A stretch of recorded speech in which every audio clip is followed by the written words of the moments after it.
Dalam video ni kita akan lihat tentang konsep conservation of linear momentum. Conservation of linear momentum adalah dalam subtopik 3.2 yang mana terkandung 3 learning outcome. Learning outcome yang pertama adalah untuk kita tahu macam mana nak state the principle of conservation of momentum. Yang kedua, kita akan apply principle of conservation of momentum dalam dua type of collision. Yang mana the first type of collision adalah elastic collision dan yang kedua adalah inelastic collision. Elastic dalam bahasa Melayu dia adalah kenyal. Inelastic adalah tidak kenyal. Okay, yang mana collision ini hanya terlibat dalam 2 dimension sahaja. Bermaksud pelanggaran dalam 1 dimension ataupun 3 dimension tidak akan berada dalam silibus subtopik 3.2. So kita hanya akan belajar subtopik collision dalam 2 dimension sahaja. Okay, dan yang terakhir, learning outcome ketiga adalah untuk membezakan antara elastic collision dan inelastic collision. So first kita akan tengok macam mana nak state the principle of conservation of momentum. Okay, so by the principle, apakah maksud momentum? Okay, di mana momentum ni adalah bila mana objek in motion. Okay, yang mana bila kita melibatkan beberapa objek yang berada dalam pergerakan, so maksudnya dalam satu sistem tersebut kita ada banyak objek yang sedang bergerak. Okay, jadi kat situ kita boleh menggunakan principle conservation of momentum. Okay, yang mana dia katakan sebagai in isolated system. Okay, maksud isolated system ni adalah tiada daya luar yang bertindak ke atas sistem. Okay, ini bermaksud no external force. Okay, so tiada daya luar yang bertindak ke atas sistem kecuali daya yang disebabkan oleh pergerakan objek tu sendiri. Okay, jadi katakan dalam satu sistem ada 2 objek yang sedang bergerak. Okay, katakan dia bergerak mass 1 dengan satu halaju V1. Okay, dan katakan juga mass yang kedua dia juga bergerak katakan ke arah minus V2. So kat sini bila kita sebutkan sebagai isolated system, bermaksud dalam sistem yang tertutup ini tiada daya luar yang bertindak yang menyebabkan perubahan momentum yang berlaku dalam mass 1 dengan mass 2. Okay, so isolated system ni juga bermaksud sistem yang tertutup. Okay, di mana tiada daya luar yang bertindak ke atas sistem. Okay, jadi apa yang ada pada isolated system itu adalah momentum yang berubah pada keadaan mass 1 yang bergerak dan mass 2 juga bergerak. Perubahan momentum tu dikatakan sebagai conservation of momentum. Okay, di mana total momentum pada awal sebelum mereka collide adalah sama dengan total momentum final selepas collision berlaku. Okay, dalam contoh yang saya lukiskan, mass 1 dengan mass 2 bila mana dia berjumpa dan dia akan berlanggar. Okay, jadi total PI initial ni bermaksud momentum awal sebelum collision. Okay, dan P final pula adalah semua momentum yang ada pada sistem mass 1 dengan mass 2 selepas pelanggaran berlaku. So initial dengan final ni refer kepada collision, before and after the collision. Okay, so this is the idea for the conservation of linear momentum.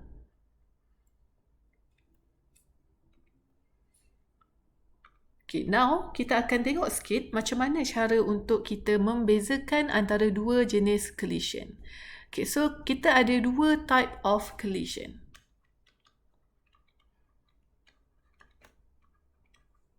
Okay, collision ni bermaksud pelanggaran. So yang mana jenis yang pertama adalah elastic collision. Elastic ni adalah pelanggaran kenyal. Okay, dan kedua adalah inelastic collision, iaitu pelanggaran tidak kenyal. Okay, so untuk elastic dengan inelastic collision terdapat persamaan antara pelanggaran. Okay, di mana untuk kedua-dua collision ini momentum mereka adalah conserved before and after the collision. So, kedua-dua elastik dan inelastic collision, kedua-dua momentum awal sebelum collision adalah sama dengan total momentum final selepas collision. So, I adalah bermaksud total initial momentum.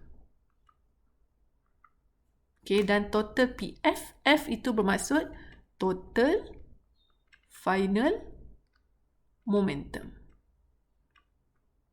Okay, jadi bagi pelanggaran elastik ataupun inelastik, bermaksud tiada perubahan momentum yang berlaku sebelum dengan selepas collision. Okay, ini adalah hanya untuk dalam keadaan isolated system sahaja.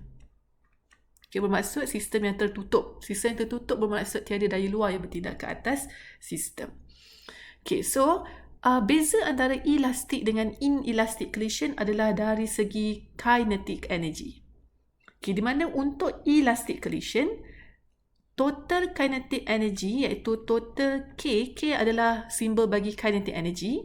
So, I adalah initial, so maksudnya total kinetic energy initial adalah sama sebelum dengan selepas pelanggaran.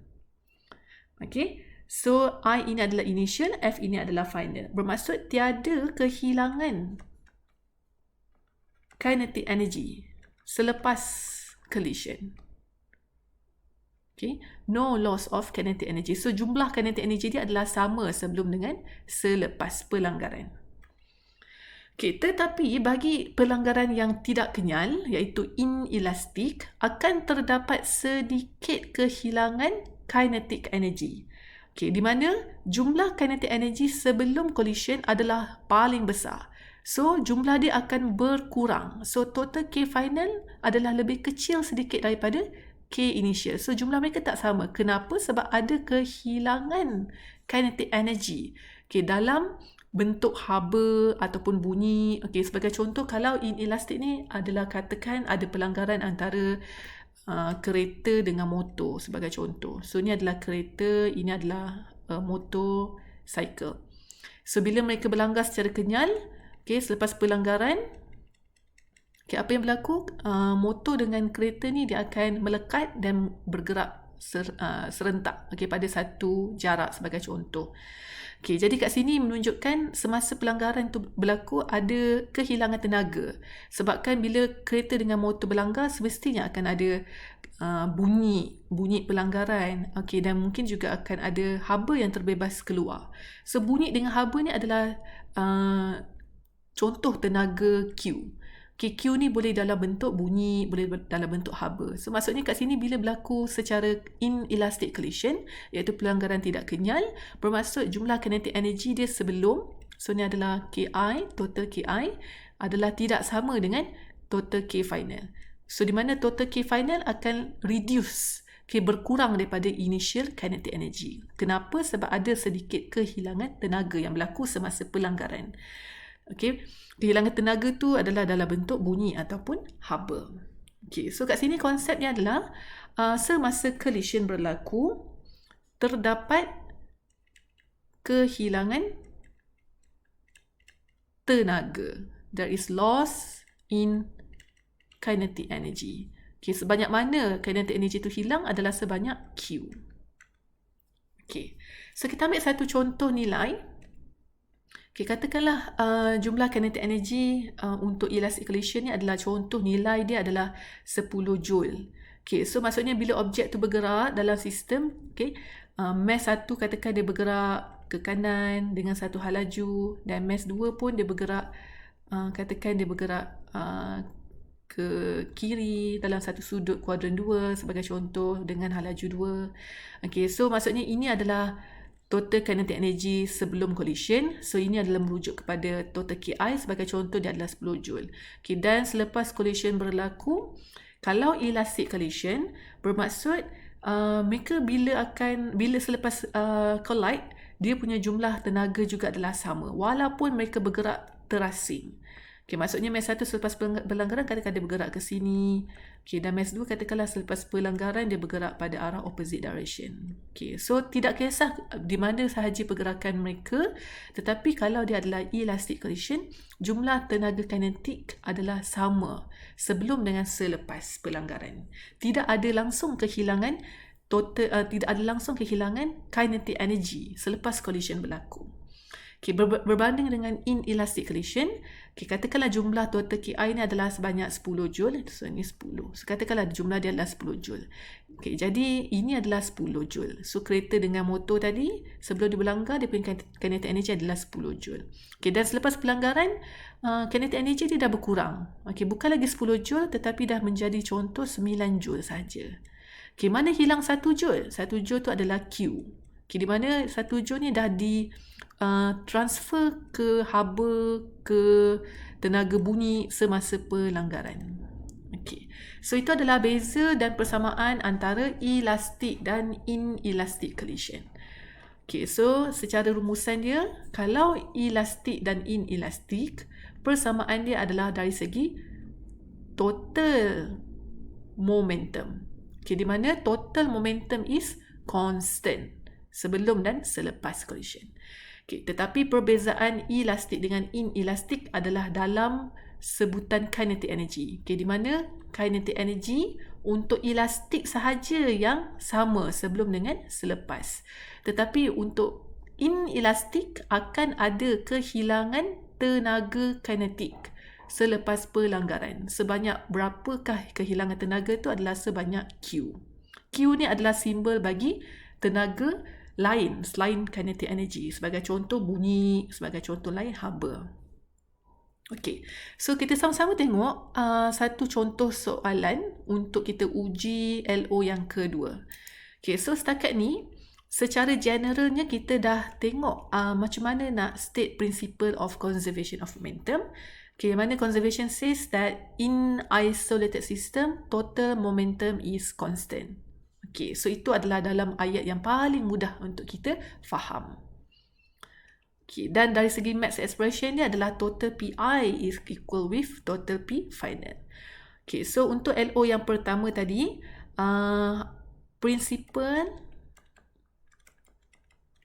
of conservation of momentum state as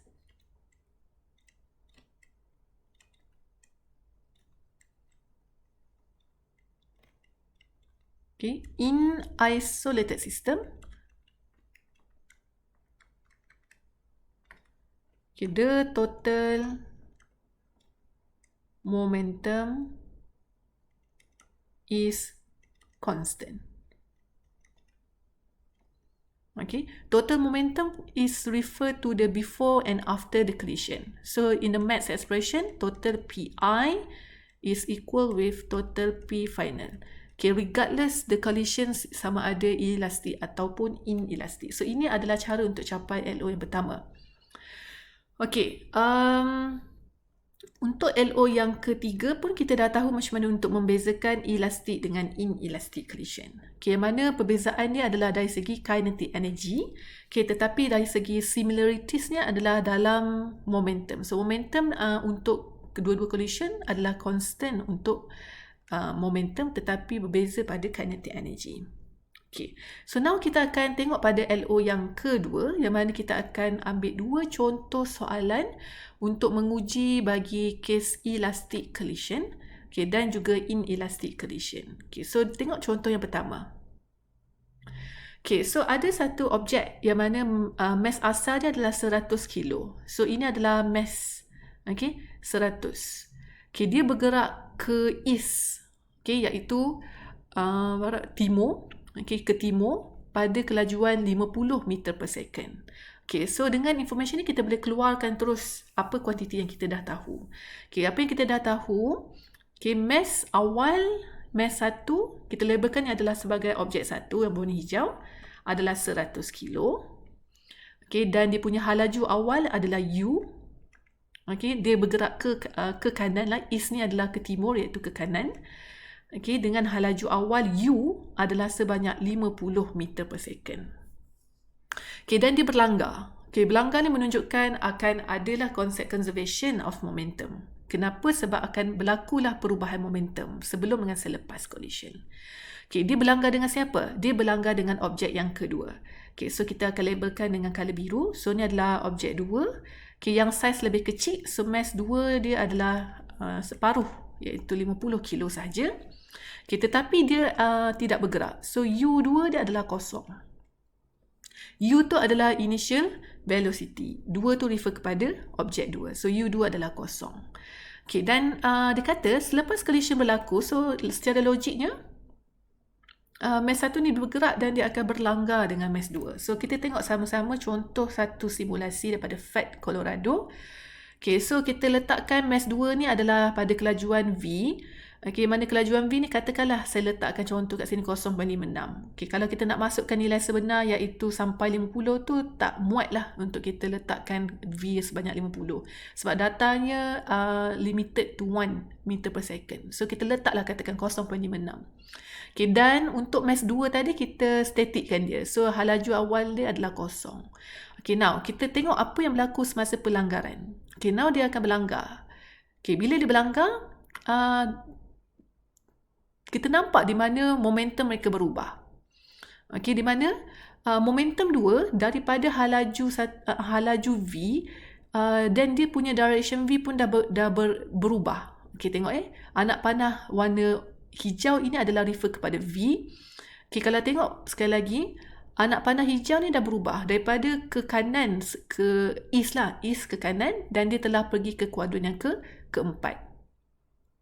Okay, so perubahan arah V tu menunjukkan momentum telah berubah. Okay, sama seperti yang kita dah bincangkan dalam topik video 3.1, di mana ada cara untuk mengubah momentum. Antara caranya adalah untuk kita ubah direction of V, iaitu velocity. So, bila arah V dah berubah, maka momentum telah berubah.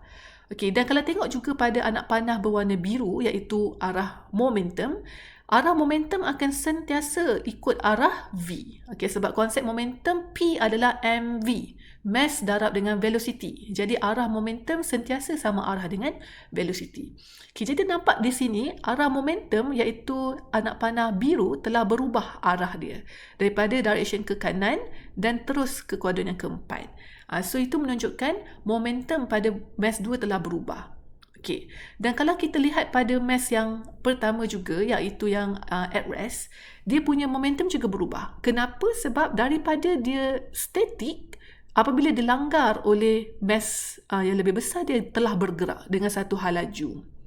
Okay, itu juga menunjukkan momentum dia telah berubah. Dia punya momentum bertambah. So, kat sini menunjukkan kedua-dua momentum untuk objek 1 dan 2 sebelum dengan selepas collision ni telah berubah. Di sinilah kita akan menggunakan konsep conservation of momentum. Okay, bila mana kita nak guna konsep conservation of momentum adalah bila mana momentum, total momentum sebelum dengan selepas collision tu telah berubah. Okay. Bila mana dia telah berubah arah V, dalam soalan dia kata 50 kilo objek yang statik tadi yang berwarna biru telah bergerak ke 30 degree north of east. North of east adalah direction dia pada kuadran pertama. Okay, so ini adalah arah 30 degree. Okay, so kita boleh keluarkan information. So untuk mass yang kedua, arah V2 dia adalah pada 30 degree. So speed sebanyak 40. So daripada halaju kosong dia telah bertambah V sebanyak 40. Okey. Manakala untuk mass yang kedua, dia minta apakah halaju bagi mass yang kedua selepas collision berlaku. Okey, bermaksud dia minta apa? Dia minta adalah V1. Okey, ini adalah arah V1 pada kuadran yang keempat. So soalan tu minta sebenarnya adalah V1. Okay, so cara untuk kita apply konsep conservation of momentum adalah kita kena sedar di mana momentum tersebut berlaku pada dua paksi. Okay, jadi kita akan leraikan konsep momentum tu pada paksi X axis dan juga pada paksi Y axis. Okay, kenapa? Kita tengok. sebelum collision, bagi tahu saya apakah momentum pada paksi X. Okay, so untuk tahu momentum pada paksi X, iaitu total PI pada X-axis, kita nak gunakan konsep conservation of momentum. So, dia adalah sama dengan total P final sebelum dan selepas. Okay, jadi kat sini kita akan tengok arah V. Okay, sebelum collision ini adalah total PI. Okay, so arah V pada objek satu adalah arah dia ke kanan. Okay, ini adalah arah halaju awal dia U. Okay, iaitu arah dia ke kanan. Okay, maksudnya ada berapakah total momentum awal? Okay, untuk mass 1, halaju awal U1 adalah 50. Okay, tetapi untuk mass 2, halaju awal pada paksi X dia adalah kosong. Okay, so daripada konsep momentum adalah M darab dengan V, so kita akan gantikan hasil tambah. So maksudnya untuk sebelum collision, momentum 1 tambah dengan momentum 2. Okay, untuk dua objek 1 tambah 2. Kalau kita ada 3 objek yang berlanggar, so kita akan tambahkan P1 tambah P2 tambah P3. Okay, jadi kat sini dalam soalan kebiasaan kita akan gunakan up to 2 objek sahaja yang berlanggar. So kat sini kita akan tambahkan P1 dengan P2. Tetapi P2 adalah kosong. Okay, kenapa P2 kosong? Sebab dia tidak bergerak. Okay, sebab U dia kosong, so kita just ada M1 darab dengan U1 sahaja. Okay, ini adalah sebelum. So, before tu adalah total PI. Ini adalah before collision. Okay, di mana kita boleh gantikan terus mass 1 adalah sebanyak 100. Okay, 100 kilo. Okay, dan U1 tu adalah halaju pada paksi X axis. Okay, yang mana ni adalah pada paksi X. So, ni adalah U1. Okay, so yang mana nilai dia adalah 50. Okay, so itu adalah total momentum before collision pada paksi X. Okay, so sekarang kita akan lihat pula selepas collision apakah total P final. Okay, jadi untuk tahu apakah total P final selepas collision, sekali lagi kita akan tengok ada ke tidak velocity pada paksi X axis. Okay, so tengok pada objek yang pertama dulu, objek 1. Okay, objek 1 yang berwarna hijau. Okay, jadi selepas collision dia bergerak pada kuadran yang keempat. So, automatically dia ada momentum pada paksi X dan paksi Y. Kenapa? Sebab dia punya halaju ada pada paksi X. So, ni adalah V1X. Okay, dan dia ada komponen Y di bawah. Tapi kita sedang leraikan X axis sahaja. So, kita akan tengok pada paksi X sahaja. Okay, jadi kita akan cari apakah momentum pada paksi X. Okay, so untuk objek 1, velocity komponen dia adalah ke kanan. So, dia punya momentum P1 untuk selepas collision adalah juga ke kanan. Okay, dan untuk objek yang kedua yang berwarna biru, momentum pada paksi X juga adalah ke kanan. Okay, kenapa? Sebab V2 iaitu 40 meter per second adalah pada kuadran yang pertama. Maksudnya dia ada komponen X. So, ni adalah komponen X dia. So, yang mana komponen X ni adalah V2X. Okay. So, kita dah tahu dah di mana untuk total P final terdapat dua momentum pada paksi X. Okay, iaitu P1X dan P2X. So, kita akan tambahkan dua nilai tersebut. Okay, maksudnya mass 1 darabkan dengan V1X. Okay, sebab kita sedang berbincang paksi X axis sahaja. Okay, dan untuk mass 2, so kita akan tambahkan M2 dengan V2X. Okay, ini adalah V2X. Okay, dan ini adalah V1X. Okay, dan yang sebelum tadi adalah U1 saja. So, ni adalah U1 dia. Okay, now kita akan buat gantian. Okay, gantian untuk mass 1 adalah 100. Okay, dan V1X. Okay, so tengok kat sini. V1X adalah V1 cos theta. Okay, yang mana kita nak cari nilai V1. Okay, so kat sini kita boleh jadikanlah sebagai V1 cos theta. Okay, so then mass 2 pula adalah 50 kilo. So, tambahkan 50 kilo. Okay, dan V2X adalah dalam sebutan V2 iaitu 40 dan dalam sebutan theta adalah 40 cos 30. So, itu adalah V2X iaitu 40 cos 30. Okay. So, kita boleh selesaikan mathematics. Okay, nak memasukkan sahaja gantian. Okay, gantian nilai maksudnya momentum awal pada math 1 adalah 100 darab dengan 50 iaitu 5,000. Okay, sama dengan 100 darab dengan V1 cos theta iaitu 100 V1 cos theta. Okay, dan 50 darab dengan 40 cos 30 tu adalah satu number. Okay, so then kat sini kita ada dua unknown. Okay, iaitu kita tak tahu V1 dengan theta.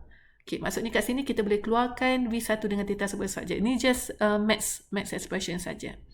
Okay, so bila saya susun 100 V1 darab dengan cos theta, so theta tak tahu, V1 juga tak tahu. Okay, dan 5,000 ni kita akan selesaikan dengan this number. Okay, this just is a number, so dia akan ada satu nilai kat situ. So maksudnya kita boleh keluarkan V1 cos theta. Okay, kepada satu persamaan. Okay, ini adalah persamaan pertama. Okay, so kita baru turun 100 ni ke kanan. So dan itu adalah satu persamaan. Okay, now kita selesaikan pula pada paksi y-axis. Okay, kita akan gunakan cara yang sama. Okay, di mana untuk y-axis pula, kita akan gunakan conservation of momentum. Yang mana konsep dia adalah total PI sama dengan total P final. Sama saja. Cuma kali ni untuk total PI, kita akan tengok sebelum collision, iaitu di sini. Okay, fikirkan ada ke tidak momentum pada paksi y-axis bagi objek 1 dengan objek 2. Okay, tengok objek 1 dulu. Ada ke tidak momentum pada paksi y? Okay, kalau nak tahu ada ke tidak momentum pada paksi y, kita akan tengok ada ke tidak hal laju pada paksi y. Sebab kalau ada hal laju pada paksi y, maksudnya adalah momentum pada paksi y. Okay, tetapi hal laju pada objek 1 ni hanya ke kanan dan dia punya hal laju pada paksi y adalah kosong. Okay, sebab ini adalah nilai x komponen sahaja sebab vektor u tu ke kanan. So y komponen dia adalah kosong. Bermaksud objek 1 tidak ada momentum pada paksi y. So maksudnya M1 dia punya hal laju pada paksi y adalah kosong. Kenapa? Sebab tiada hal laju, tiada velocity pada paksi y. Sebab vektor v tu hanya ke kanan. Okay, now tengok pula pada mass 2. Okay, sebelum collision, mass 2 juga tidak bergerak. So, maksudnya langsung tiada V. Okay, bila langsung tak ada V, maksudnya momentum pada paksi Y juga dia adalah kosong. So, mass 2 juga dia punya hal laju adalah kosong pada paksi Y. Okay, maksudnya sebelum collision, untuk paksi Y axis, total momentum dia adalah kosong. Okay, logiklah kosong. Kenapa logik? Sebab tak ada langsung lakaran hal laju U pada paksi Y. Objek 1 tak ada pun U1 ke atas ataupun ke bawah. Objek 2 lagi lah tak ada apa-apa U sebab dia tidak bergerak, dia at rest. Okay, so maksudnya momentum awal pada paksi Y dia semestinya kosong. Tetapi momentum awal pada paksi X dia ada nilai iaitu sebanyak 5,000. Okay, kenapa? Sebab hanya ada velocity pada paksi X axis. So maksudnya ada momentum pada paksi X sahaja. Okay, now kita selesaikan pula momentum P final.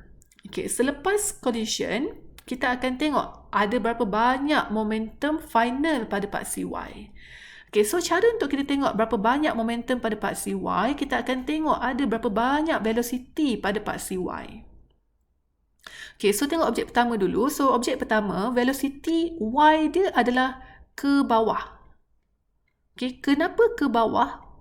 Adalah sebabkan vektor V1 pada kuadran yang keempat.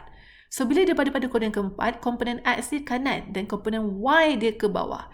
So, maksudnya arah momentum pada paksi Y juga ke bawah. Okay, so itu adalah satu nilai iaitu M1 darabkan dengan minus V1Y. Kenapa minus? Sebabkan arah vektor dia ke bawah. Okay, arah vektor V1 ke bawah. So, bila ke bawah maksudnya negatif. So, momentum dia juga adalah ke bawah. Okay, sebab arah momentum akan follow arah V. Okay, so itu adalah momentum untuk objek satu. So tengok pula objek yang kedua. Ada ke tidak momentum pada paksi Y untuk objek yang kedua? Okay, cara nak tahu adalah kita akan tengok ada ke tidak velocity pada paksi Y untuk objek yang kedua. Okay, jawapannya ada. Sebab apa? Sebab velocity 40 ini pada kuadran yang pertama. So, maksudnya dia ada komponen X ke kanan dan komponen Y ke atas. Maksudnya V2 dia juga ada komponen, iaitu V2Y ke atas, positif. Okay? So, maksudnya jika V2Y ke atas, maksudnya ada juga momentum P2Y.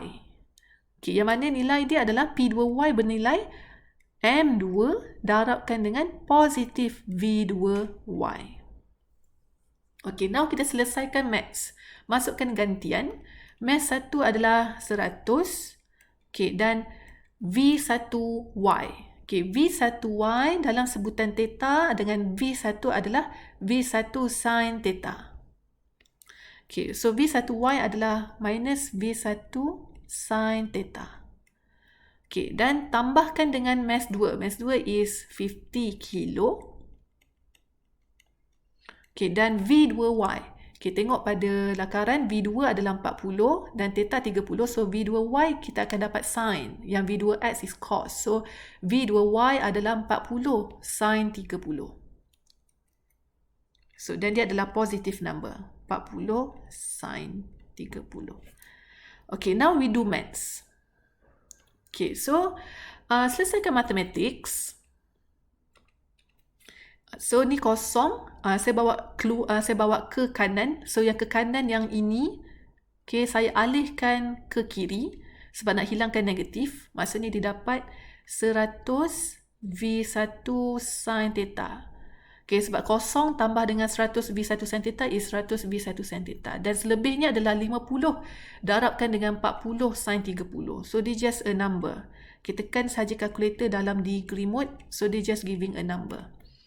Okay, maksudnya kita boleh keluarkan V1 dengan theta sebagai persamaan yang kedua.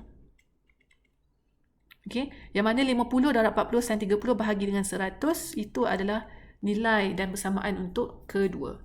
Okay, now bila kita nak cari soalan, balik kepada soalan tadi, soalan asalnya adalah untuk kita kirakan velocity 100 kilo, maksudnya nak cari V1. So, itu adalah target asal kita. Okay, yang mana kita nak cari ini sebenarnya nilai ni, V1. Okay, nak cari V1, speed dia. Okay, jadi cara nak cari speed, kita boleh buat gantian lah. Sama ada, masukkan theta dalam persamaan 1 ke dalam persamaan 2. Kita selesaikan theta dulu and then kita selesaikan V1. Okay. Right, so banyak cara dia. So, mungkin daripada persamaan 1, kita boleh keluarkan theta dalam sebutan V. Okay, dan kita akan sub masuk theta tersebut dalam persamaan 2 untuk kita kirakan V1. Okay, so kita akan dapat jawapan V1 dalam unit dia, iaitu meter per second. Okay, dan nilai V1 tu kita masuk kembali ke persamaan 1 iaitu sebutan theta. So, dan kita akan dapat pula nilai sudut theta dia. Okay, so itu cara yang pertama. Ataupun cara yang kedua, saya boleh tunjukkan. Okay, dalam step x-axis ini, instead of kita leraikan V1x kepada V1 dengan sebutan theta, kita juga boleh keluarkan dia sebagai sebutan V1x sahaja. Okay. Kalau kita tak buat dalam sebutan theta, sebab aim kita hanya untuk cari theta. So, untuk step yang kedua, ni adalah metod yang pertama ya, untuk cari nilai V1. Okay. Dan metod yang kedua, kita boleh biarkan dia sahaja sebagai sebutan V1x. So, maksudnya tiada sebutan theta dekat sini. Okay, kita tengok apa yang berlaku. Okay, so untuk paksi x-axis, kita biarkan sahaja sebagai V1x. Okay. So, maksudnya 100 darab dengan V1x tambah 50 darab 40 cos 30. Okay, so ni adalah V1x. Okay, ni adalah V1x. So, kita akan dapat persamaan pertama adalah V1x. Okay, dan V1x ni tiada dalam sebutan theta. Sama juga seperti paksi Y, instead of kita leraikan V1Y kepada sebutan theta, kita juga boleh biarkan dia sebagai V1Y tanpa sebutan theta. Okay.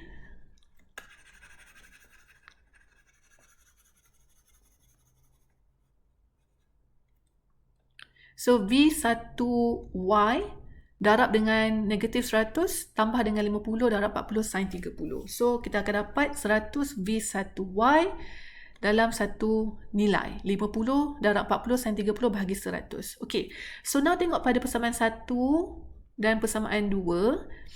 Okay, ni ada satu nilai saja, maksudnya kita akan dapat terus apa nilai V1X dan kita akan terus dapat apa nilai V1Y. So, cara nak selesaikan V1 bagi metod yang kedua, kita boleh gunakan rumus magnitude V1. Okay, di mana apa yang kita dah cari adalah nilai V1X, iaitu nilai saya highlightkan. Yang kita cari pada V1X di sini adalah nilai V1X ke kanan. Okay, dan apa yang kita cari nilai di sini, V1Y adalah komponen dia, komponen vektor V1 ke bawah. Okay, apa yang kita aim kita adalah V1, so kita dah tahu nilai komponen. Maksudnya kita boleh gunakan rumus magnitude untuk tahu dia punya nilai V1. Okay, yang mana V1X square tambah V1Y square root answer, kita akan terus dapat jawapan untuk V1.